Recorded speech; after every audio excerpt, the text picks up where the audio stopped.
আসসালামু আলাইকুম everyone, welcome back to my channel. তো আজকে আমি আপনাদের সাথে আলুর খোসা দিয়ে একটি সুন্দর রেসিপি শেয়ার করব। চলুন তাহলে দেখে নেওয়া যাক। আর ছোটো বড়ো সকলেরই খুব পছন্দ আলু সবজি বলেন আর আলু দিয়ে কোনো স্ন্যাক জাতীয় কোনো কিছু তৈরি করা বলেন, সব কিছুই কিন্তু খুবই মজার হয়। প্রথমে আমি একটি পিলার দিয়ে আলুর খোসাগুলোকে ছাড়িয়ে নিচ্ছি।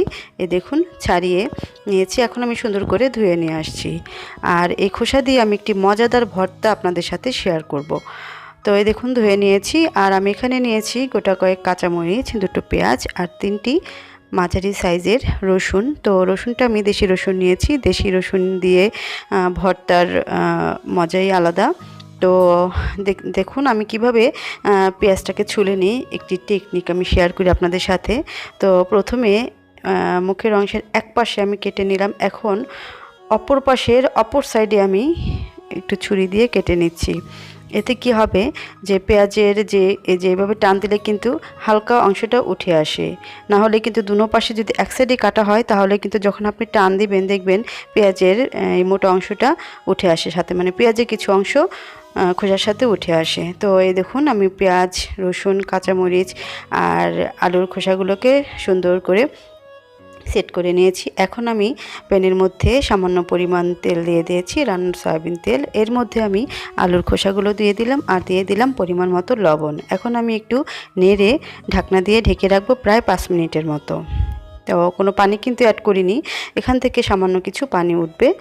তো আশা করছি কাছে দূরে যে যেখানে বসে এই পর্বটি দেখছেন সকলের কাছেই ভালো লাগবে, আর অবশ্যই একবার হলেও বাসায় ট্রাই করে দেখবেন।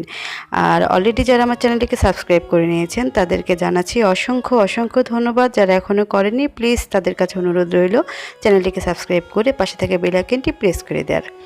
দেখতে পাচ্ছেন।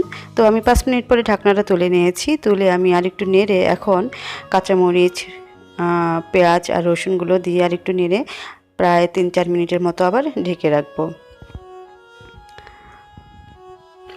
আর যারা ধৈর্য সহকারে আমার এই পর্বটি দেখছেন তাদেরকে জানাচ্ছি অসংখ্য অসংখ্য ধন্যবাদ।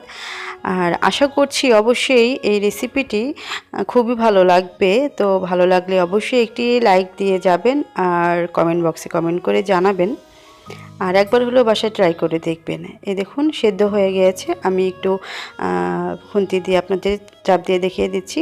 সেদ্ধ হয়ে গিয়েছে, দেখতে পাচ্ছেন কেটে কেটে যাচ্ছে। তো আমি কিন্তু বেশি কড়া ভাজবো না, লক্ষ্য রাখবেন ভাজার সময় বেশি কড়া ভাজলে কিন্তু খোসাগুলো শক্ত টাইপের হয়ে যাবে। এটা আপনি ব্লেন্ড করতেও পারবেন না আর পাটায়ও পিষতে পারবেন না। তো এখন ভাজা হয়ে গিয়েছে, আমি চুলাটা অফ করে দিয়েছি। এখন আমি এগুলোকে একটি ব্লেন্ডারের জারে ঢেলে নিচ্ছি। তো আপনারা চাইলে পাটায়ও পিষে নিতে পারেন। তো একদম অল্প সময়ের মধ্যে ঝটপট এই রেসিপিটি তৈরি করে নিতে পারেন। খুবই মজার একটি রেসিপি। আর এখানে আমি দিয়ে দিচ্ছি 2 টেবিল চামচ পরিমাণ পানি দিয়ে আমি ব্লেন্ডারে ভালো করে ব্লেন্ড করে নিচ্ছি। তো ব্লেন্ড করে নিয়েছি, এই যে দেখুন। তো আপনারা চাইলে এর মধ্যে 1 টেবিল চামচ পরিমাণ ঘি ইউজ করতে পারেন।